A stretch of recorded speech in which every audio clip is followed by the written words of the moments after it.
Welcome to the Deep Dive, where we plunge into the currents of global events, bringing you the essential insights you need to be truly well-informed. Glad to be here. Today, we're unpacking a really significant tremor in global economic relations.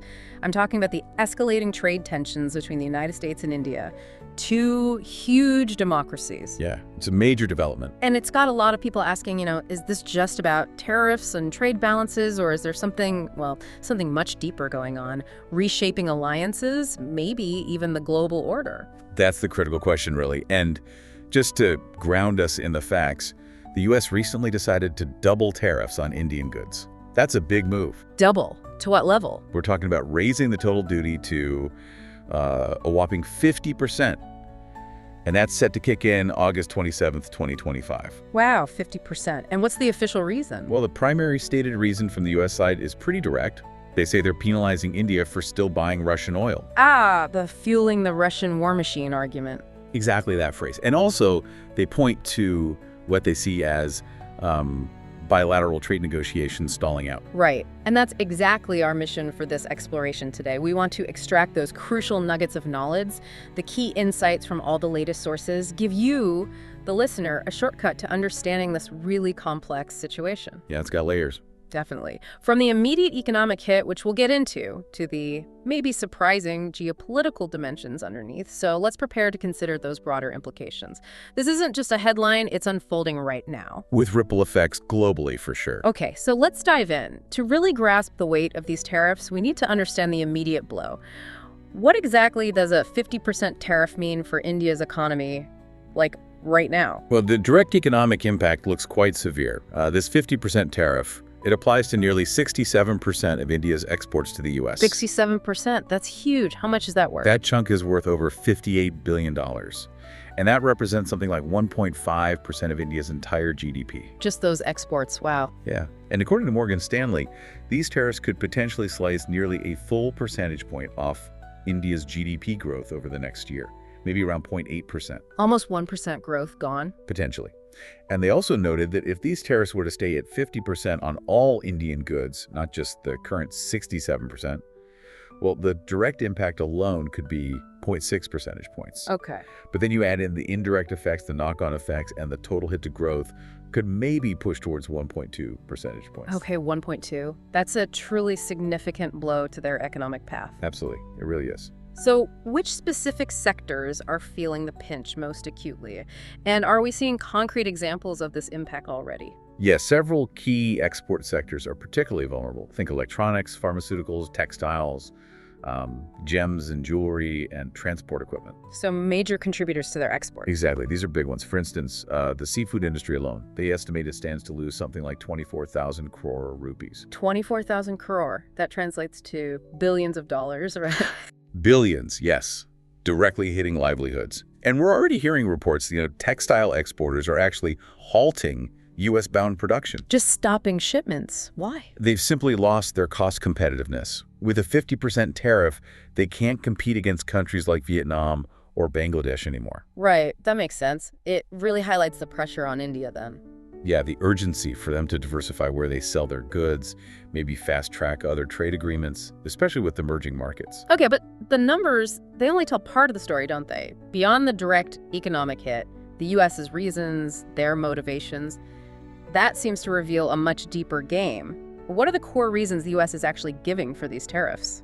Well, it's definitely a multi-layered thing. First, as we mentioned, there's the Russian oil link. Yeah. The U.S. is very explicitly connecting these tariffs to India's continued purchases. Making it clear it's about sanctions related to the war. Yes, sanctioning a country they see as fueling the Russian war machine. But beyond that, the U.S. also talks about India's obnoxious trade practices. That was the word used. Obnoxious, like what? High tariffs, barriers to U.S. goods, and also that persistent large U.S.-India trade deficit. Those are cited as triggers too. Okay, so trade friction points. And you mentioned stalled talks. Right. Then there's the issue of the bilateral trade deal negotiations. Apparently previous talks had shown some promise, but then they reportedly collapsed after 5 rounds. Collapsed. They seemed promising, you said. So what was the big sticking point? Why couldn't they agree? It sounds like there was a pretty significant gap in expectations. India did offer some concessions, things like zero tariffs on about 40% of American industrial exports, Okay. and gradually lowering tariffs on U.S. cars and alcohol, plus a pledge to buy up to $25 billion in U.S. energy and boost defense imports. That sounds like a decent offer on the table. From India's perspective, maybe.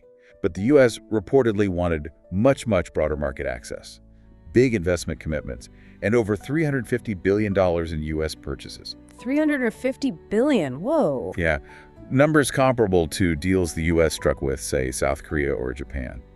So in a very high bar. Okay, I can see the gap now. And India wasn't willing to go there. Well, India resisted opening up sensitive sectors, especially agriculture and dairy. There's strong domestic pressure against that. Why agriculture and dairy specifically? Concerns about things like genetically modified American crops or dairy products from animals fed on blood meal. That's a huge cultural and religious sensitivity for the vast majority of Hindu Indians who are vegetarians. Right, of course. Very sensitive issues. So economics, trade practices, are there other angles? Strategic, maybe? Some analysts definitely suggest that. They see the tariffs as a calculated strategic move, a way to pressure India into aligning more closely with Washington's geopolitical goals. Particularly on isolating Russia. That seems to be the main focus, yeah, isolating Russia. And I think I heard whispers, maybe, about some underlying political stuff, too, not just policy or strategy. What can you tell us about that? Keeping in mind, of course, we're just reporting these perspectives impartially. Indeed. Some observers do point to what they call personal politics, possibly playing a role. Again, this is from sources, not our analysis. Understood. Like what kind of things? For instance, suggestions it could be alleged attempts by the U.S. president to maybe deflect from domestic issues. Things like the Jeffrey Epstein files were mentioned in some reports. Or perhaps perceived slights. Like Prime Minister Modi publicly denying in Parliament that the U.S. president had offered to mediate a ceasefire between India and Pakistan. Some sources suggest that might have factored in. So it's potentially a real mix then, economic, strategic, and maybe even some personal political dynamics tangled up in there. Exactly. It makes for a truly complex web of motivations, not just one simple answer. Okay, so faced with this kind of pressure, economic, strategic, maybe even personal, how is India navigating these really complex waters? What are they doing immediately? What are the long-term strategies being looked at? India's reactions are, well, quite nuanced, as you might expect. On the defense procurement side, for example, things are a little bit murky. Murky how? What happened there? Well, some initial reports, I think from Reuters, indicated India was maybe pausing plans to buy U.S. weapons and aircraft, things like Stryker combat vehicles, Javelin anti-tank missiles, P-8I aircraft. Okay, pausing those deals, that would be a big signal. It would. But then India's Ministry of Defense officially came out and described those reports as false and fabricated. They stated that procurement is actually progressing. So a flat denial. A flat denial from the ministry. However, it's worth noting that Reuters did cite Indian officials indicating, quote, no forward movement, at least for now. So conflicting signals, maybe. Right, definitely sounds like some ambiguity there. What about the economy? How are they trying to, cushion the blow from these tariffs? Well, economically, Morgan Stanley suggests that if these high tariffs stick around for a year, Indian policymakers might respond. The Reserve Bank of India, their central bank, could potentially cut interest rates. To stimulate the economy. Exactly, to cushion domestic demand. They suggested cuts maybe up to 75 basis points. That's 3/4 of a percentage point beyond what they are already planning. Okay, using monetary policy. Anything else? Fiscal policy, too. They might ease up on fiscal consolidation, meaning maybe not tighten the budget as much. Instead, the government could increase capital expenditure, spending on infrastructure to try and offset the weakness in exports. Got it. So using both fiscal and monetary levers. But beyond those immediate responses, what about India's bigger picture, their foreign policy stance? Are they bending to this pressure to align more with the U.S.? Doesn't seem like it, no. India's Ministry of External Affairs has been very explicit, publicly reiterating its commitment to a multi-aligned foreign policy. Multi-aligned, meaning what exactly? Meaning that their bilateral relationships, say with Russia or the U.S., stand on their own merit and should not be seen from the prism of a third country. That's their official line. So compartmentalizing relationships. Precisely. They emphasize that the India-Russia partnership is steady and time-tested, and that decisions on buying defense equipment or energy are based purely on India's national security and economic needs. So that commitment to strategic autonomy seems really key for them. Absolutely fundamental. And alongside that, they clearly recognize the urgency now to diversify their export markets. They need to fast-track trade agreements, especially with other emerging markets. What kind of strategies are they looking at for that? Various things. Exploring more trade using the Indian rupee, integrating better into regional supply chains, scaling up their domestic production-linked incentive schemes, modernizing logistics, supporting their small and medium businesses. Basically, trying to become less vulnerable to shocks in one market. Exactly. Build resilience. And interestingly, on the oil imports, they've indicated some flexibility. They said they're open to scaling back Russian oil purchases if they can get similar prices from other sources. Including potentially the U.S.? Including the U.S., yeah. They noted that the big discounts they were getting on Russian oil back in 2022 have shrank anyway. So there's some pragmatism there too. This whole situation really highlights, I think, these different philosophies on global power. It's fascinating. Some experts argue this isn't even really about the specific trade issues anymore. It's more like a fundamental clash over the global order itself. That's a really important perspective, absolutely. Yeah. You have prominent voices, like Professor Jeffrey Sachs, for instance, making a very strong argument along those lines. What's his take? Well, his contention is pretty blunt. He argues that U.S. politicians don't care at all about India in this, and that these tariffs are fundamentally about maintaining American hegemony. Hegemony, so dominance. Yes. He argues the U.S. dislikes big, independent countries. He names India, China, Russia, Brazil, South Africa, basically the BRICS nations, because they challenge what he calls America's delusional claim to hegemony. That's why, in his view, BRICS countries are often targeted. That's a strong critique. Does he think protectionism like this even works for maintaining dominance? No, he asserts that protectionism cannot defend hegemony. And specifically on these tariffs, he argues they're unconstitutional and illegal. Illegal? On what grounds? He cites Article 1, Section 8 of the U.S. Constitution, which reserves the right to levy duties and tariffs to Congress, not the president. That's his legal argument. That's a powerful statement from Sachs and a pretty stark view. Is that perspective widely accepted, or is it more on the critical end of the spectrum? Oh, it's definitely a strong critical viewpoint. Not all analysts would agree on the degree of U.S. hegemonic intent being the sole driver, or necessarily on the illegality argument, though the constitutional point is certainly debated by legal scholars. So other analysts might see more legitimate trade or security concerns from the U.S. side. Exactly. Many mainstream analysts would argue the U.S. actions, while maybe aggressive, stem from genuine concerns about market access, trade imbalances, or global security situations, not just this overarching desire for hegemony that Sachs describes. But his view represents a really significant critical counterpoint. It's important to hear that different interpretation of U.S. foreign policy. And what does he advise India to do in this situation? He strongly advises India to pursue a truly multipolar world, foster good relations not just with the U.S. but critically, also with China and Russia. Don't get forced into choosing sides. Even China, despite the tensions. Yes. He suggests a strong economic relationship between India and China would actually be wonderful for India's economy and crucial for building a world not dependent on the United States' whims. That's provocative. He even goes so far as to suggest China should support India becoming the 6th permanent member of the UN Security Council. Wow, okay. And any other advice from him? Yes. He's also a very strong advocate for India joining the Regional Comprehensive Economic Partnership, RCEP. That's the massive Asia-Pacific Free Trade Agreement. He thinks that would lead to phenomenal economic integration for India within Asia. His perspective is certainly thought-provoking, and it raises an important question. Could these tensions, this pressure from the U.S., actually end up pushing India closer to China? Despite all their historical friction, the border disputes, it seems counterintuitive. Well, it's a sentiment that you definitely see being discussed, particularly among commentators online. On platforms like Reddit, for example, you see some Indian commentators suggesting exactly that. Really? What are they saying? Things like India should improve ties with China for good.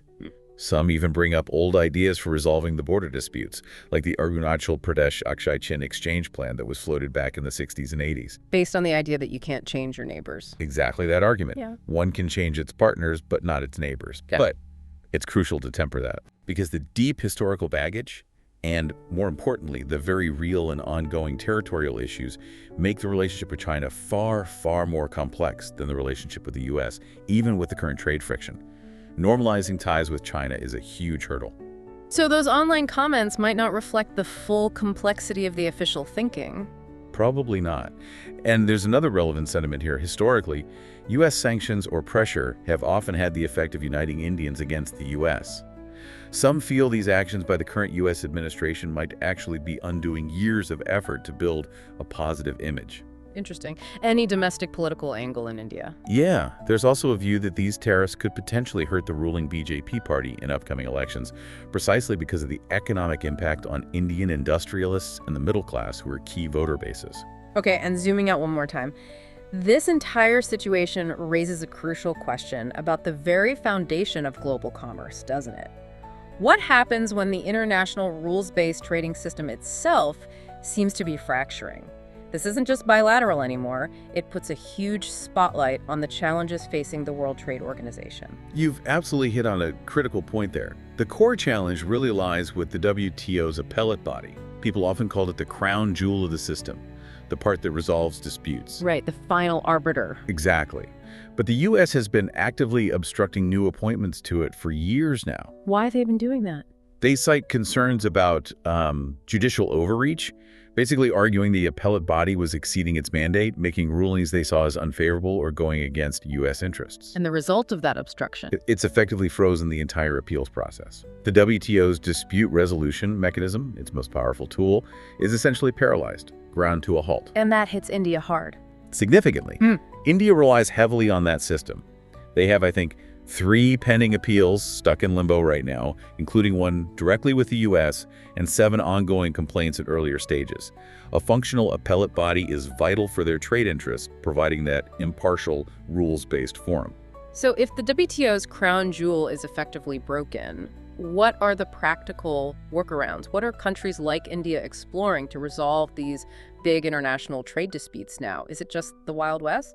It's not quite the Wild West, but the alternatives are definitely imperfect. The Observer Research Foundation analyzed several interim solutions, but none of them really offer the same kind of impartial leverage India needs, especially when dealing with a global power like the U.S. Okay, so what are these interim options? Well, first you have the basic diplomatic routes under WTO Rules Article 5, things like good offices, conciliation, mediation. So talking it out. Essentially, yes. They offer flexibility, confidentiality, maybe lower costs. But the WTO Director General post is currently vacant, which complicates things. And there are real concerns about impartiality when a WTO-affiliated third party tries to mediate a dispute involving a major power like the U.S. So it's often less viable for India's most critical cases. They've actually never formally invoked this route. Okay, so diplomacy is tricky. What else is within the WTO framework? One idea is for countries involved in a dispute to just agree beforehand not to appeal the initial panel report. That would make the first stage decision legally binding. So skipping the appeal altogether. Right. It keeps things within the WTO framework, but you lose that crucial right to appeal.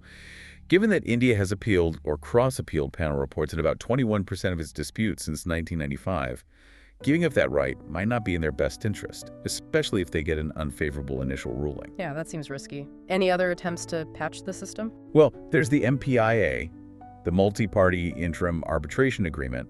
This is an interesting one. It's an interim arrangement set up by 16 WTO members, including big players like the EU, China, and Brazil. How does it work? They use arbitration rules under Article 25 of the WTO's dispute settlement understanding to basically replicate the function of the appellate body just among themselves. Okay, so a sort of coalition of the willing for appeals. Is India part of the MPIA? No. Notably, India is not a party to the MPIA. Why not, if other major players are in? Couple of key reasons. First, India's most significant trade disputes are often with the U.S., and the U.S. is also not part of the MPIA, so it wouldn't help with those cases. Second, India seems to have a strategic apprehension. Apprehension about what? That embracing this interim solution too readily could make it permanent. That it might take the pressure off fixing the real appellate body, effectively letting it wither away, which would undermine the multilateralism India strongly supports. Ah, okay. They don't want the temporary fix to kill the long-term solution. Makes sense. So what's left? Going outside the WTO entirely. That's always an option, straight bilateral negotiations, just the two countries trying to hammer out a deal. Like the U.S.-India trade talks we discussed earlier. Exactly like those. And as we saw, while bilateral talks offer flexibility and direct control, they are highly susceptible to power imbalances between the countries. Domestic political pressures can derail them easily, and it can be hard to monitor or enforce any agreement reached. The stalled U.S.-India talks are a perfect example of those difficulties. That's quite a tightrope walk for any nation, especially when dealing with a dominant trading partner and, well, a broken global system. It sounds like none of these alternatives are really ideal for India. No, none are ideal. There are even more drastic ideas floated, like establishing a dispute settlement system without the U.S., sort of a nuclear option to bypass their obstruction. But for India, The consequences would be massive. massive geopolitical fallout. The U.S. is its largest trading partner.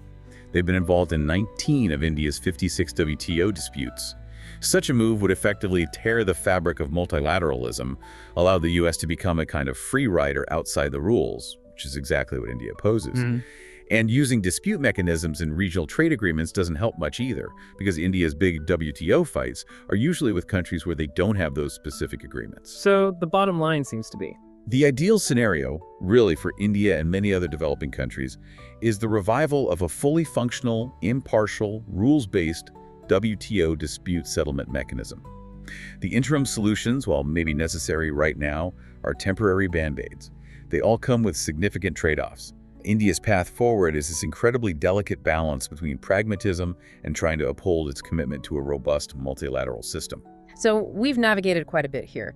The immediate economic storms hitting India explored those complex layers of geopolitical ambition and examined the very mechanisms or lack thereof for resolving global trade disputes right now. Yeah, it really boils down to this central tension, doesn't it? Which is That ongoing tug of war between India's desire for strategic autonomy, for charting its own course, and the relentless pressures of global power dynamics and sheer economic interests. It's a really tough balancing act. So maybe for you, the listener, that's the key thing to consider, that constant pull. And if we connect this to the bigger picture, I mean, this current trade standoff, this whole situation, it really forces every nation and frankly, every informed individual to critically reevaluate the very foundations of international trade. Yeah. What do alliances mean today? And how crucial is diplomatic ingenuity in a world that feels increasingly fragmented? Absolutely. It raises fundamental questions. So let's leave you with this final thought to mull over. What stands out to you most from this deep dive into the evolving relationship between these global powers and the systems that are meant to govern them?